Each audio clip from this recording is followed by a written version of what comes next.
Hello guys. तो ये video में हम बात करने वाले हैं boundary conditions for electric field. मतलब क्या हुआ, नेम से ही समझता है बाउंड्री कंडीशंस किस में आएगी, इलेक्ट्रिक फील्ड में कब आएगी वो देखते हैं। लाइक हम ये क्यों कैलकुलेट कर रहे हैं बाउंड्री कंडीशंस, जरूरत क्या है, तो क्यों कैलकुलेट कर रहे हैं, अंडरस्टैंड करने के लिए। क्या अंडरस्टैंड करने के लिए, कंटिन्यूटी और डिसकंटिन्यूटी एक मीडियम टू दूसरे मीडियम में कब आएगी, जब हम एक मीडियम टू अनदर मीडियम में इलेक्ट्रिक फील्ड अप्लाई करेंगे या तो फिर इमर्ज करेंगे। और अपन बोल सकते हैं जब अपन कोई सरफेस कंडक्टर लेंगे, उसके अंदर जब इलेक्ट्रिक फील्ड पास करेंगे तो जो डिसकंटिन्यूटी और कंटिन्यूटी आएंगी उसे मेजर करने के लिए हम बाउंड्री कंडीशंस यूज करते हैं। तो ये तो सिर्फ डेफिनेशन हो गई, सिर्फ डेफिनेशन पढ़ना रहता तो हम बुक में भी पढ़ लेते, राइट। तो इसके लिए हम एक छोटा सा एग्जांपल लेते हैं, उससे आपको 100% समझ जाएगा। Okay, so let's see the example. Let's say if we have a point charge Q. मैंने ये डायग्राम बनाई है, अभी क्या बना है वो आपको एक्सप्लेन करता हूँ। ओके, तो मैंने एक पॉइंट चार्ज क्यू लिया, पॉजिटिव पॉइंट चार्ज। ओके, तो इसके वजह से क्या होगा, ये इलेक्ट्रिक फील्ड इमर्ज करेगा हर डायरेक्शन में, इधर भी इधर भी। तो लेट्स से मैंने फिलहाल एक ही डायरेक्शन पकड़ी जो कि है ये वाली, तो ये डायरेक्शन है। तो अब उसके वजह से क्या होगा, इलेक्ट्रिक फील्ड कांस्टेंट तो रहेगी नहीं, पहले इतनी रहेगी, फिर थोड़ी कम होगी, फिर और कम होगी, फिर धीरे धीरे कम होगी। तो अगर मैंने इसका ग्राफ बनाया, that is charge versus direction, okay, with respect to direction, तो ग्राफ कुछ इस तरह आएगा, सही। बट मैंने यहाँ पे डेफिनेशन में क्या बोला था, इसके क्यों यूज करते हैं, जब अगर कोई बीच में सरफेस कंडक्टर आ गया तो जो डिसकंटिन्यूटी आएगी वो हमें देखना है। तो लेट्स से मैंने इधर एक सरफेस कंडक्टर ऐड किया, इसका सरफेस चार्ज है रो एस, ठीक है, वो सब बाद में बात करेंगे। तो हमें पता है कि सरफेस चार्ज डेंसिटी की वजह से इलेक्ट्रिक फील्ड जनरेट होगी, तो इसकी जो एनर्जी होगी वो इधर होगी, दैट इज क्यू। इधर भी होगी क्यू, इधर भी, इधर भी। ओके, तो हम देख सकते हैं कि इसके वजह से ये इधर है और ये इधर है, इसके वजह से माइनस सब्ट्रैक्ट हो रहा है, और ये इधर है और ये भी है, मीन्स ये दोनों एक ही डायरेक्शन में, इसके वजह से एडिशन हो रहा है, पॉजिटिव है। तो ग्राफ कुछ इस तरह होगा, तो यहाँ तक ग्राफ कुछ ऐसा होगा सेम। ओके, फिर यहाँ से ऐड हो रही है तो उसके वजह से ग्राफ कुछ इतना ऐसा होगा। तो ये दिख रहा है आपको डिसकंटिन्यूटी ये पार्ट की, तो यही हमें कैलकुलेट करना है using boundary condition. I hope आपको समझा डायग्राम के थ्रू। मैं आपको फिर से अच्छे वाले डायग्राम से समझाता हूँ मैंने बनाया क्या। तो मैंने एक पॉइंट चार्ज लिया, positive point charge, and we know electric field due to point charge is 1/4 pi epsilon naught q upon r square। तो हमें पता है कि इलेक्ट्रिक फील्ड कांस्टेंट नहीं रह सकती है, पहले इतनी है फिर इतनी है, ऐसे ऐसे तो धीरे धीरे कम हो रही है। ओके, ये पार्ट समझा। तो मैंने उसका एक ग्राफ बनाया, चार्ज वर्सेस डायरेक्शन और charge with respect to direction. तो वो कुछ ऐसा है, मीन्स धीरे धीरे कम हो रहा है। तो मैंने जब यहाँ पे सरफेस, और मैंने बोला था कि सरफेस कंडक्टर की वजह से डिसकंटिन्यूटी आएगी, तो मैंने यहाँ पे एक सरफेस कंडक्टर डाला, हर जगह से चार्ज इमिट कर रहा है और इमर्ज कर रहा है, दैट इज क्यू, इधर भी क्यू। तो ये इधर क्यू है, ये पार्ट इधर इज, दोनों डायरेक्शन अपोजिट है, नेगेटिव। ये डायरेक्शन में एंड ये भी ये डायरेक्शन में है तो पॉजिटिव। तो ये तो सेम रहेगा इतना, बट माइनस में, मीन्स थोड़ा नीचे रहेगा इसलिए। बट ये ऐड हो रहा है ये पार्ट, इसलिए ये इधर से शुरू होगा। तो ये जो डिसकंटिन्यूटी आई वही हमें फाइंड करनी है using boundary condition. Boundary condition समझने के लिए हमको दो कंपोनेंट समझने पड़ेंगे, दैट इज एक टेंजेंशियल और एक नॉर्मल कंपोनेंट। तो अब ये क्या होता है देखो, तो इसे समझने के लिए हम एक एग्जांपल लेते हैं, ठीक है। तो मैंने एक सरफेस लिया और एक इलेक्ट्रिक फील्ड ली, this is electric field. Okay, तो इसका नॉर्मल कंपोनेंट कुछ ऐसा होगा और टेंजेंशियल कुछ ऐसा होगा, ठीक है। तो जब इलेक्ट्रिक फील्ड ये साइड में जाएगी तो जो चेंज आएगा उसे हमें कैलकुलेट करना है। तो फर्स्ट अपन टेंजेंशियल देखेंगे एंड देन नॉर्मल। तो हमने टेंजेंशियल के लिए सरफेस कंसिडर की, सी समझो ये सरफेस है, ठीक है, और इसका मीडियम रहेंगे एप्सिलॉन r1, इसका एप्सिलॉन r2। ओके, तो अगर मैंने यहाँ की electric field ET1 tangential electric field और इधर की ET2, तो यहाँ पे हमें ET1 और ET2 में रिलेशन फाइंड करना पड़ेगा। रिलेशन क्यों, ताकि हमें पता चल सके कि कितना डिसकंटिन्यूटी और कितना कंटिन्यूटी है दोनों के बीच में। तो इसे समझने के लिए मैंने, समझो अगर इसे क्लोज लूप में डाला और इनसे क्लोज लाइन इंटीग्रल लिया, ठीक है, तो और इसे क्लॉकवाइज लिया, just to prove this is A B C D, और यहाँ पे हम इसे डेल्टा x कंसिडर कर रहे हैं और इसे डेल्टा y। अगर मैंने यहाँ पे मैक्सवेल सेकंड इक्वेशन लगाया, मैक्सवेल सेकंड इक्वेशन क्या बोलती है, क्लोज इंटीग्रेशन, और we can say close line integration of E into D L is equals to 0। अगर मैंने यहाँ पे अप्लाई किया तो मुझे क्या मिलेगा, लॉ मैंने यहाँ पे मेंशन नहीं किया, मैंने electric field, tangential electric field ये डायरेक्शन में ली है और दूसरे मीडियम के लिए भी ये डायरेक्शन में ली है। तो मुझे यहाँ से क्या मिलेगा, integration of A to B पहले ए टू बी जाएंगे, फिर ये, फिर ऐसा एंड देन ऐसा, ठीक है।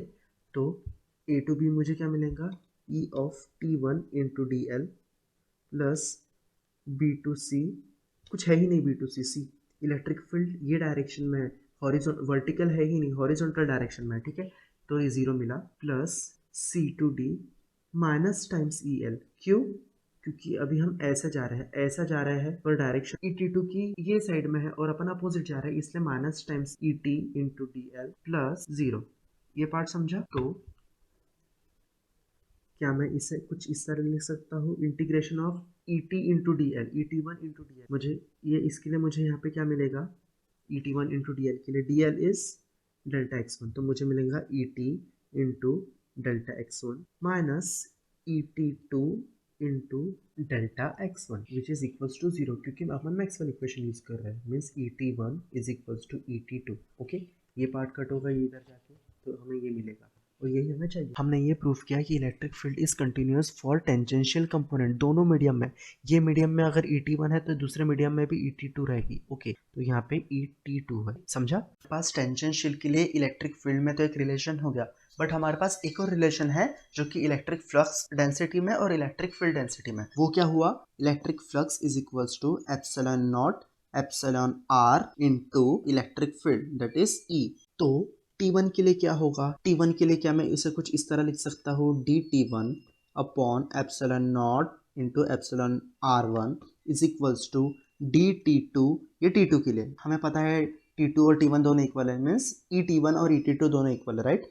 तो ET2 upon epsilon naught epsilon R2, तो यहाँ से एप्सिलॉन एप्सिलॉन कट हो गया, तो हमें क्या मिलेगा, DT1 upon epsilon R1 is equals to DT2 upon epsilon R2, right. मैं इसे कुछ इस तरह लिख सकता हूँ, DT1 upon DT2 is equals to epsilon R1 upon epsilon R2। तो मुझे इस चीज से क्या समझ रहा है, इलेक्ट्रिक फ्लक्स रेशियो है वो किसके इक्वल है, epsilon R1 upon epsilon R2। हमारे पास दो रिलेशन आ गए, एक इलेक्ट्रिक फील्ड के लिए और एक इलेक्ट्रिक फ्लक्स डेंसिटी के लिए। ओके, तो मैंने टेंजेंशियल कंपोनेंट को प्रूव करने के लिए एक सरफेस बनाया था। सिमिलरली मैंने नॉर्मल कंपोनेंट के लिए भी ये जो ब्लू है एक सरफेस ड्रॉ की है, फिर उसके अंदर मैंने गॉसियन सरफेस बनाई है प्रूफ करने के लिए। देन वहां पे मैंने इसकी जो लेंथ ली है और यू कैन से इसकी जो थिकनेस ली है मैंने वो एकदम स्मॉल ली है, लाइक इवन मैंने मेंशन भी किया है कि डेल्टा z टेंड्स टू 0। फिर ऊपर की सरफेस का मीडियम है एप्सिलॉन R1, नीचे की सरफेस का मैंने लिया है medium epsilon R2। Dielectric medium epsilon R1 के लिए ऊपर के पार्ट की इलेक्ट्रिक फ्लक्स डेंसिटी कितनी हुई, dN1 और नीचे की dN2। ओके, फिर अगर हम ये गॉसियन सरफेस की बात किए तो अगर मैंने डेल्टा x लिया और इसे डेल y लिया, तो ये जो गॉसियन सरफेस है उसमें कितने पार्ट्स है, 6। कैसे, ये एक तो टॉप, बॉटम, राइट, लेफ्ट और एक फ्रंट का और एक पीछे का, लाइक कितने हैं देखो, top, bottom, right, left, then front और बैक। तो मैं यहाँ पे क्या यूज करने वाला हूँ, गॉसियन सरफेस के लिए मैक्सवेल फर्स्ट इक्वेशन। अगर मैंने electric with respect to Gaussian surface, तो मैं क्या यूज करूंगा, मैक्सवेल फर्स्ट इक्वेशन, जो कि क्या होती है, फ्लक्स पासिंग थ्रू, ध्यान से सुनो, flux passing through enclose surface that is equals to charge enclose in that surface. Means ये सरफेस में जो फ्लक्स पास हो रहा है वो किसके इक्वल रहेगा, जो चार्ज एनक्लोज है, जो चार्ज है इसके अंदर सरफेस में, उसके इक्वल। तो हम उसे अगर लिखना चाहे तो हम क्या ऐसा लिख सकते हैं, using Maxwell first equation, sorry for the handwriting, it will be integration of closed surface, right, d dot ds is equals to charge enclosed in that surface। okay, ये हुआ।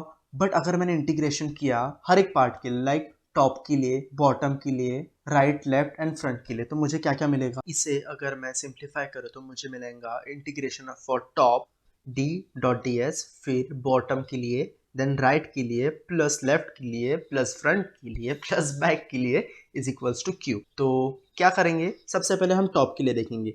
तो ये कुछ इस तरह है, तो टॉप के लिए क्या होगा, c, टॉप मीन्स ऊपर वाला पार्ट। ऊपर वाले पार्ट के लिए हमें पता है ये तो बहुत छोटा है, हमने लिख के रखा है कि डेल z टेंड्स टू 0। तो टॉप के लिए हमें पता है एरिया ऑफ ट्राइंगल क्या होता है, लेंथ इंटू ब्रेथ। तो d क्या है हमारे लिए, टॉप के लिए d ये है, तो मैं लिखूंगा dN1 इंटू और length into breadth means del x1 into del x2 ये हुआ टॉप के लिए। फिर मैं अगर बॉटम की बात करूँ तो मुझे क्या मिलेगा, बॉटम के लिए dn2 बट माइनस टाइम्स, क्योंकि अगर मैं इसे ऊपर के डायरेक्शन में लिख रहा हूँ तो ये नीचे का डायरेक्शन है, अपोजिट डायरेक्शन है, तो minus times dn2 into length into breath, क्योंकि डॉट क्या है, ds है, ds मीन्स सरफेस के लिए, तो into dx into dy, right. कैसे, बॉटम मीन्स नीचे का पार्ट, नीचे के पार्ट के लिए ये क्या है, dx है, डेल x है, और ये पार्ट क्या है, डेल y है। सिमिलरली अगर मैं टॉप बॉटम राइट लेफ्ट के लिए जाऊँ तो मुझे क्या मिलेगा, और राइट के लिए मुझे 0 मिलेगा, लेफ्ट के लिए 0 मिलेगा, इवन फ्रंट एंड बॉटम इनके लिए भी मुझे 0 0 मिलेगा। कैसे, इधर राइट क्या है, सी, राइट पार्ट इज दिस, ये वाला पार्ट राइट साइड, बट इसके लिए डी तो कुछ है ही नहीं, ठीक है, डी को छोड़ो। अगर हम राइट के लिए, तो राइट के लिए ये क्या होगा, लेंथ इंटू ब्रेथ, तो ये हुई लेंथ इंटू ब्रेथ, तो लेंथ तो हमारी 0 है क्योंकि डेल जेड टेंड्स टू 0 लिखा है हमने, तो राइट भी 0। सिमिलरली लेफ्ट के लिए क्या होगा, 0, क्योंकि ये टेंड्स टू 0 है। वही फ्रंट के लिए देखा जाए तो फ्रंट पार्ट ये है, फ्रंट पार्ट के लिए भी लेंथ इंटू ब्रेथ, तो इधर लेंथ कितनी है, डेल जेड है, तो डेल जेड 0 है। सिमिलरली बॉटम के बैक के लिए भी डेल जेड जो है वो 0 है, क्योंकि लेंथ इंटू ब्रेथ, ब्रेथ तो डी डेल वाई हो गई, बट जो लेंथ रहेगी वो डेल जेड रहेगी, विच इज इक्वल टू 0, तो ये सब 0 रहेंगे।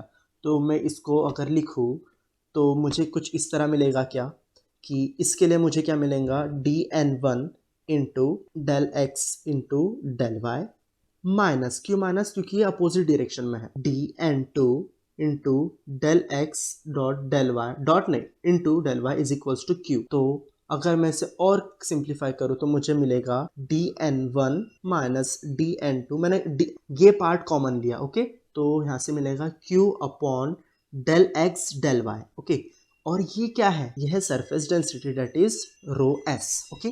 तो मुझे यहाँ से क्या मिला, dn1 minus dn2 is equals to rho S. तो हमें इधर से समझा कि डिसकंटिन्यूटी है, डिसकंटिन्यूटी मीन्स किसमें, नॉर्मल में, dn1 माइनस dn2, डिसकंटिन्यूटी कितनी है, सरफेस चार्ज डेंसिटी जितनी, मीन्स रो एस जितनी, ओके। तो dn1 minus dn2 is equals to rho S, means surface charge density के इक्वल है डिसकंटिन्यूटी। तो हम एक बार क्विक रिवीजन कर लेते हैं। तो दो टाइप की कंडीशन से, एक टेंजेंशियल कंपोनेंट और एक नॉर्मल कंपोनेंट। तो टेंजेंशियल कंपोनेंट में इलेक्ट्रिक फील्ड रहती है कंटिन्यूअस टेंजेंशियल कंपोनेंट में, that is Et1 is equals to Et2। वही अगर अपन ने उसको इलेक्ट्रिक फ्लक्स डेंसिटी के फॉर्म में लिखा तो dt1 upon dt2 equals to epsilon r1 upon epsilon r2, okay. तो अगर हम नॉर्मल कंपोनेंट की बात की जाए तो इलेक्ट्रिक फील्ड वहां पे डिसकंटिन्यूअस रहती है, तो वहां पे क्या होगा, electric flux of n1 minus electric flux density of n2 equals to rho S. Rho S क्या है, सरफेस चार्ज डेंसिटी। तो ये वीडियो में इतना ही, आई होप आपको ये पार्ट समझा होगा। Thank you.